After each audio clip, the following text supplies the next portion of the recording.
Story 1: The Ashen Man. The forest was quiet, too quiet. The kind of quiet that makes you feel like you're being watched, even when you know you're alone. Or at least you think you're alone. The Parker family had been camping in the Black Pines for years, but this trip felt different. Maybe it was the way the trees seemed to lean in closer, their gnarled branches clawing at the sky. Or maybe it was the way the firelight flickered, casting long, dancing shadows that didn't quite match the shapes of the trees. It was the first night of their trip, and the family of 5, Tom and Linda Parker, their teenage daughter Emily, their 10-year-old son Ben, and their youngest 6-year-old Ellie, had gathered around the campfire. The air was crisp, the kind of cold that bites at your skin and makes you huddle closer to the flames. The fire crackled and popped, sending sparks spiraling into the dark sky like tiny, dying stars. Tom, ever the storyteller, leaned forward, his face glowing in the firelight. "All right, who's ready for a ghost story?" Emily groaned, rolling her eyes. "Dad, we've heard all your stories a million times. They're not even scary." Tom grinned, undeterred. "Oh, this one's new. And trust me, it's scary." Ben perked up, his eyes wide with excitement. "Is it about the Ashen Man?" Tom's grin faltered for just a second, a flicker of unease crossing his face. "The Ashen Man? Where'd you hear about him?" Ben shrugged. "Some kids at school were talking about him.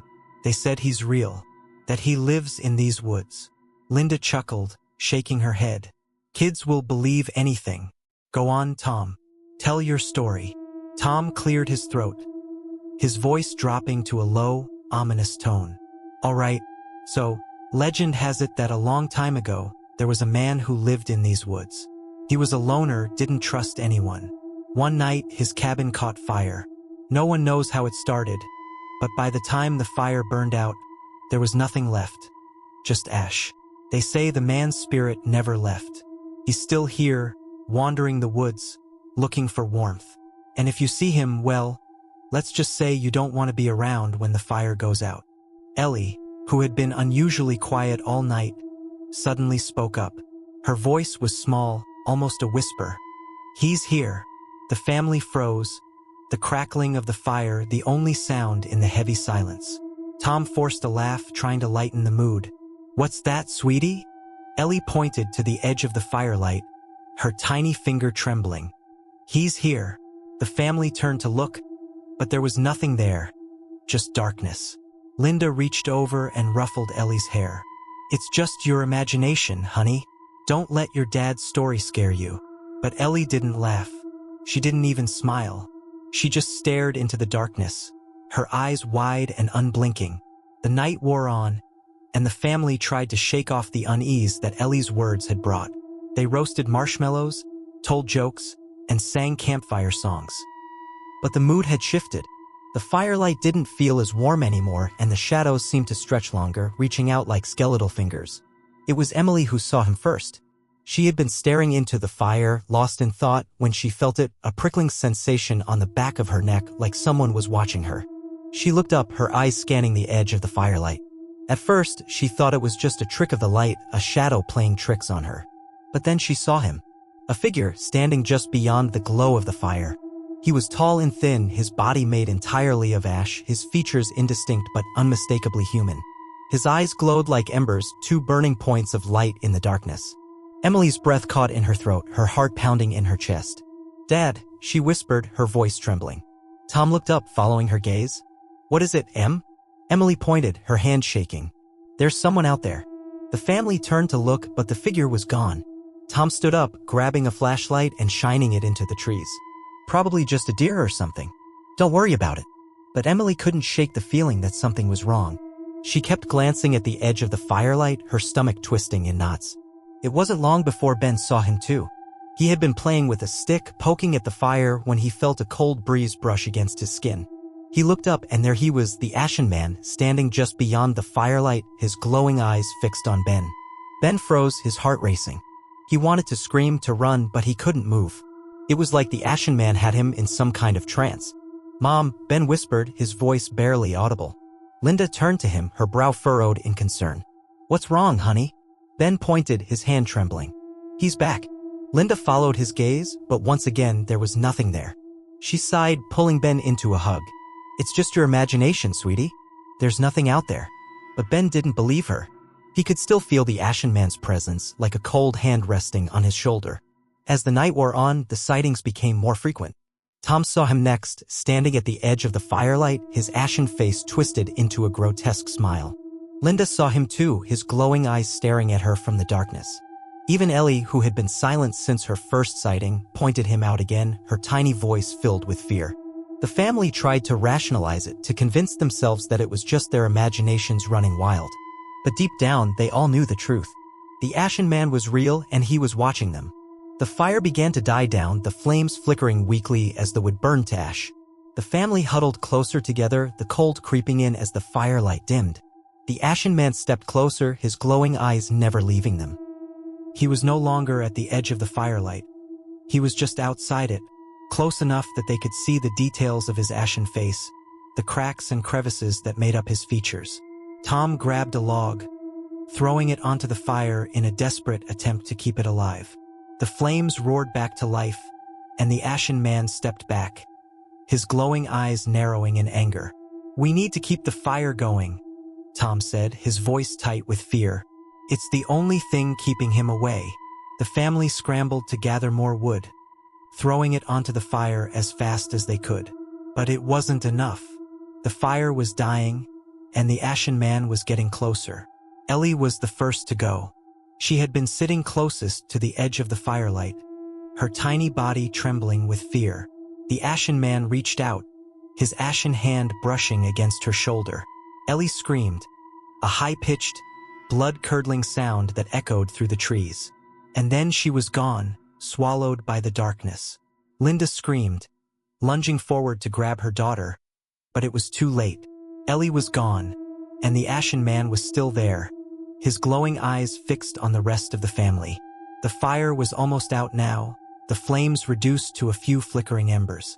The Ashen Man stepped closer, his ashen face twisted into a grotesque smile. Tom grabbed Linda and the kids, pulling them close as the fire died completely, plunging them into darkness. The last thing they heard was the Ashen Man's laughter, a low, guttural sound that seemed to come from everywhere and nowhere at once. When the Rangers found the campsite the next morning, there was no sign of the Parker family. The fire pit was cold, the ashes scattered by the wind. The only thing left was a single tiny shoe, Ellie's shoe, lying at the edge of the clearing. And in the dirt, just beyond the fire pit, were footprints.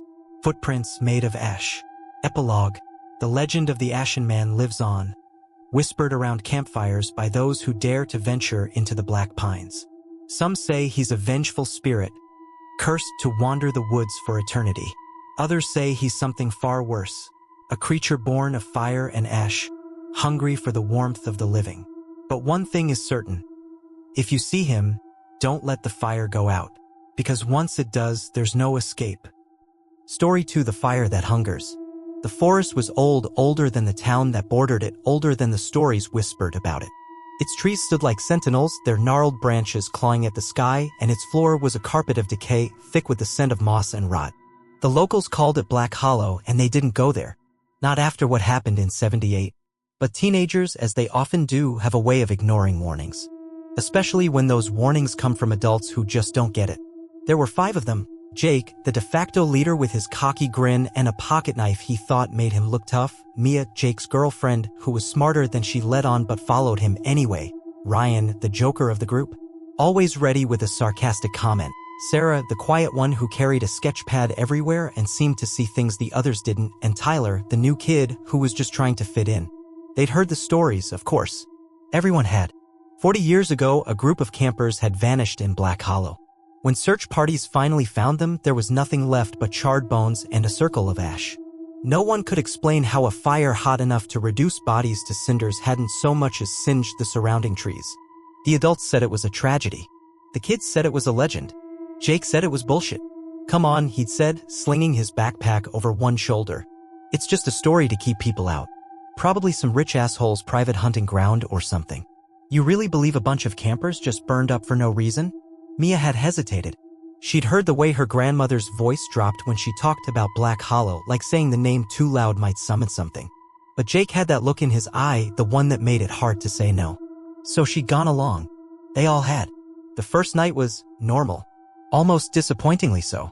They'd hiked deep into the forest, far enough that the trees seemed to close in behind them, and set up camp in a small clearing. The air was cool, the kind of chill that settles into your bones, but the fire Jake built kept them warm. They roasted marshmallows, told ghost stories, and laughed too loud, the way kids do when they're trying to prove they're not scared. Even Sarah seemed to relax, her sketch pad set aside as she leaned back against a log and stared into the flames. It wasn't until the fire started to change that they noticed something was wrong. Guys?" Ryan said, his voice cutting through the conversation. "Is it just me, or is the fire blue?" They all turned to look. At first, it was subtle, a faint, almost imperceptible shift in the color of the flames. But as they watched, the orange and yellow flickers deepened, turning a sickly, unnatural shade of blue. The fire crackled, but the sound was wrong, too sharp, too deliberate, like it was laughing at them. "Weird," Jake said, frowning. "Must be something in the wood. Maybe it's like copper or something." "Copper burns green," Mia said, her voice tight. "Not blue." Jake shrugged, but his bravado seemed forced now. "Whatever, it's just a fire." Except it wasn't. The flames began to grow, not in the way a normal fire does, but unnaturally, stretching upward like they were reaching for something. The heat intensified, but it wasn't the comforting warmth of a campfire. It was oppressive, suffocating, like the air itself was burning. "Jake," Mia said, her voice trembling. "Something's wrong." Before he could respond, the fire moved. Not the way flames dance and flicker, but deliberately, like a living thing. A tendril of blue fire lashed out, snaking through the air toward Ryan. He yelped and scrambled backward, but not fast enough. The flame brushed against his arm, and he screamed, a raw, primal sound that made the others freeze. "What the fuck?" Ryan shouted, clutching his arm. The skin was red and blistered, but worse than that, it was smoking, like the fire was still burning, even though the flame had retreated. "Get back," Sarah shouted, her voice cutting through the panic. She grabbed a stick and swung it at the fire, but the flames dodged, twisting and writhing like they were alive. And then, as if in response, the fire surged. It wasn't just a campfire anymore. It was a thing, a creature, its blue flames lashing out in every direction. The heat was unbearable, the air thick with the smell of burning wood and something else. Something metallic, like blood.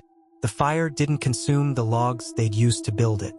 Instead, it seemed to feed on something else, something they couldn't see. "Run!"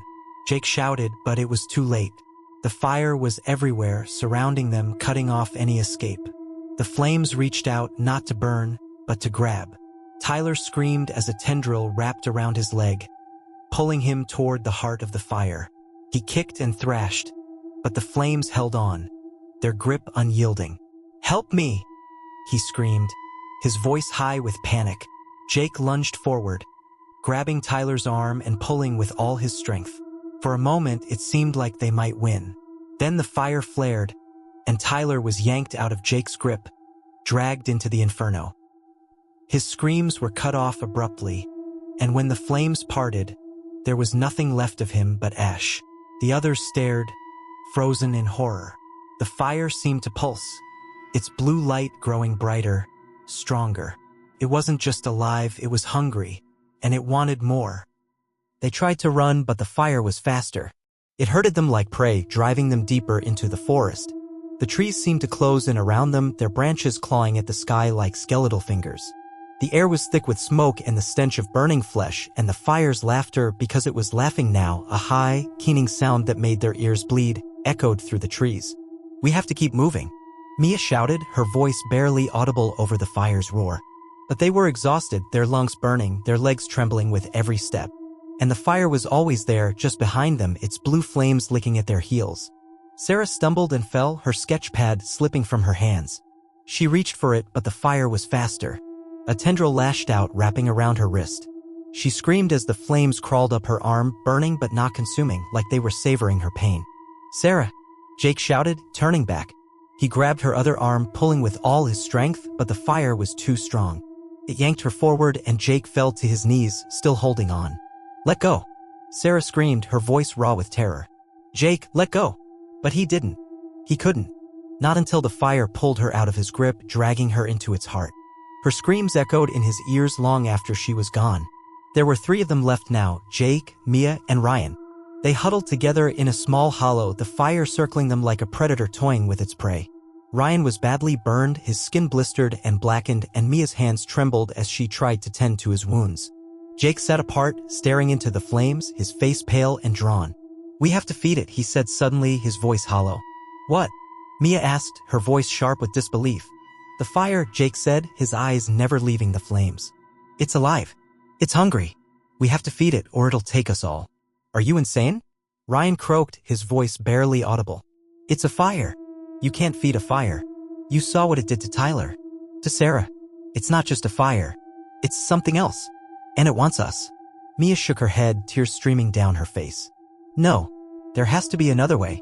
But there wasn't. The fire was closing in, its blue light casting eerie shadows on the trees. Jake stood, his face grim. "I'll do it," he said. "I'll go first." "Jake, no!" Mia screamed, grabbing his arm. But he shook her off, his eyes hard. "It's the only way," he said. And before she could stop him, he stepped into the flames. The fire surged, its light blinding, its laughter deafening. Jake didn't scream. He just disappeared, his body consumed in an instant.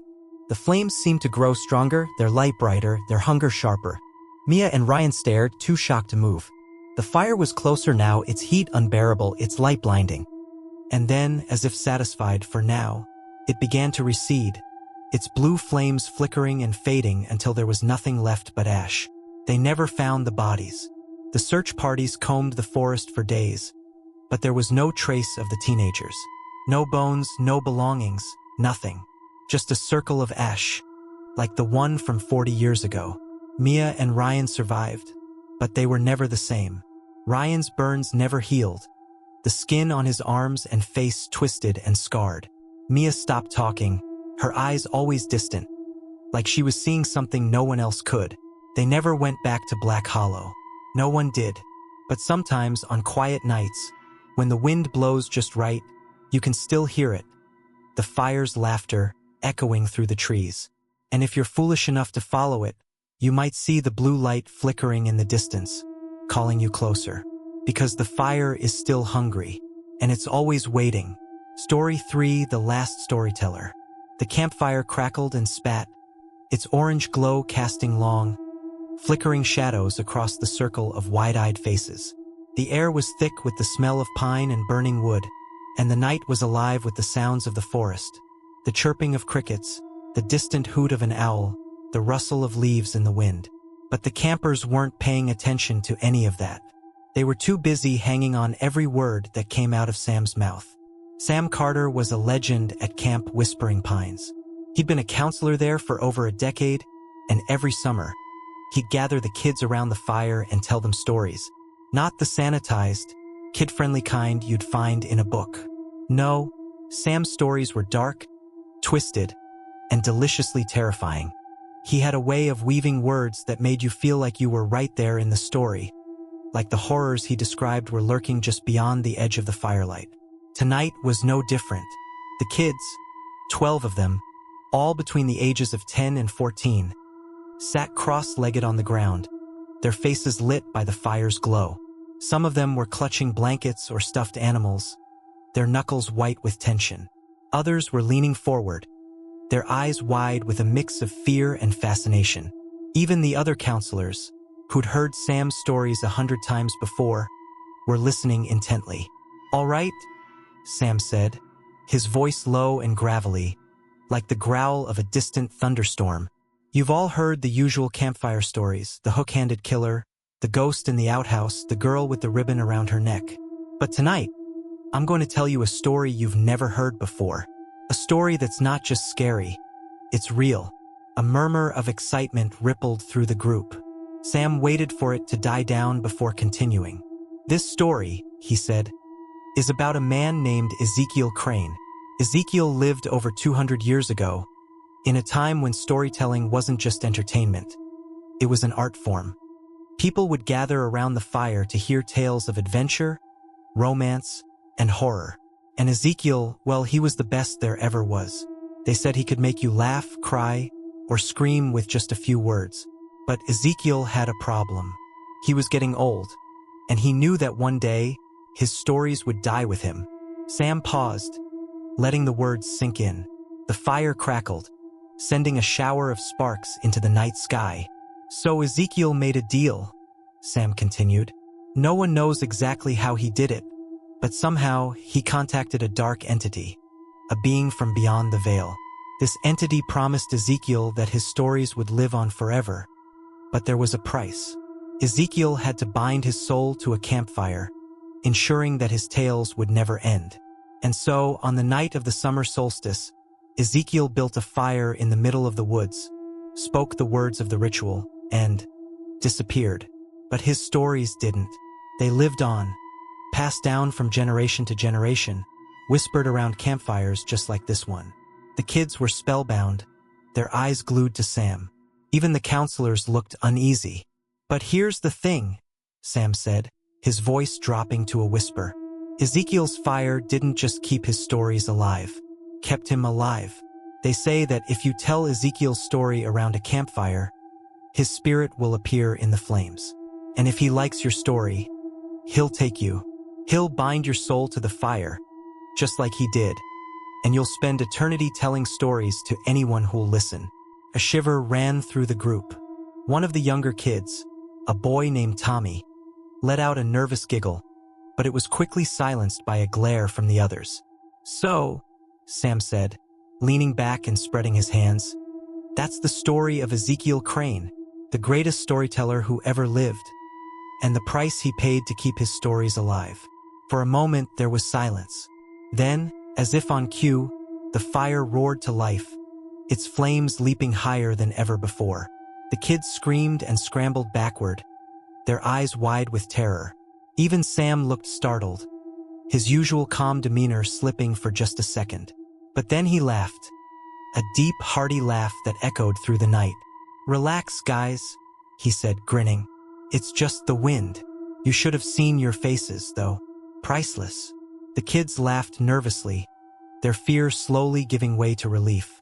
But as the laughter died down, a strange sound filled the air. A low, guttural voice, like the crackle of flames and the creak of old wood. Who tells my story? The voice came from the fire. There was no mistaking it. The flames twisted and writhed, forming shapes that almost looked like a face. A gaunt, hollow-eyed face with a mouth that seemed to stretch impossibly wide. The kids screamed again, this time for real. They scrambled to their feet, tripping over each other in their haste to get away from the fire. The other counselors were shouting, trying to calm them down, but it was no use. Panic had taken hold. Sam, however, didn't move. He sat frozen, his eyes locked on the fire. The face in the flames was staring right at him, its hollow eyes burning with an unnatural light. You tell my story, the voice said, each word dripping with malice. You are chosen. No, Sam whispered, his voice trembling. No, this isn't real. This can't be real. But it was.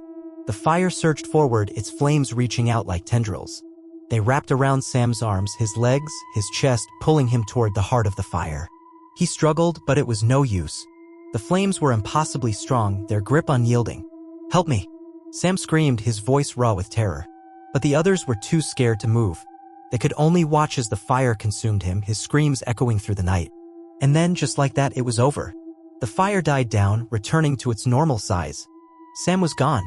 There was no trace of him, no ash, no bones, nothing. Just the faint smell of smoke and the lingering echo of his screams. The camp was in chaos. The kids were hysterical, the counselors were in shock, and the authorities were called in. But no one could explain what had happened. Sam Carter had simply vanished, leaving behind nothing but a story that would be told around campfires for years to come. But that wasn't the end of it. A few nights later, one of the counselors, a young woman named Emily, decided to tell the story of Ezekiel Crane. She didn't believe it, of course. She thought it was just a campfire tale, a way to scare the kids. But as she finished the story, the fire roared to life and a voice emerged from the flames. Who tells my story? Emily didn't have time to scream. The fire reached out, wrapping around her and pulling her into its heart. And just like Sam, she was gone. It didn't stop there. Over the next few weeks, more counselors disappeared, each one after telling the story of Ezekiel Crane. The camp was shut down, the forest declared off-limits. But the stories didn't stop. They couldn't. Because Ezekiel's fire was still burning and it was always hungry. So if you ever find yourself sitting around a campfire and someone starts to tell the story of Ezekiel Crane, don't listen. Because once the story is told, the fire will come alive. And it will choose its next victim. And it won't take no for an answer.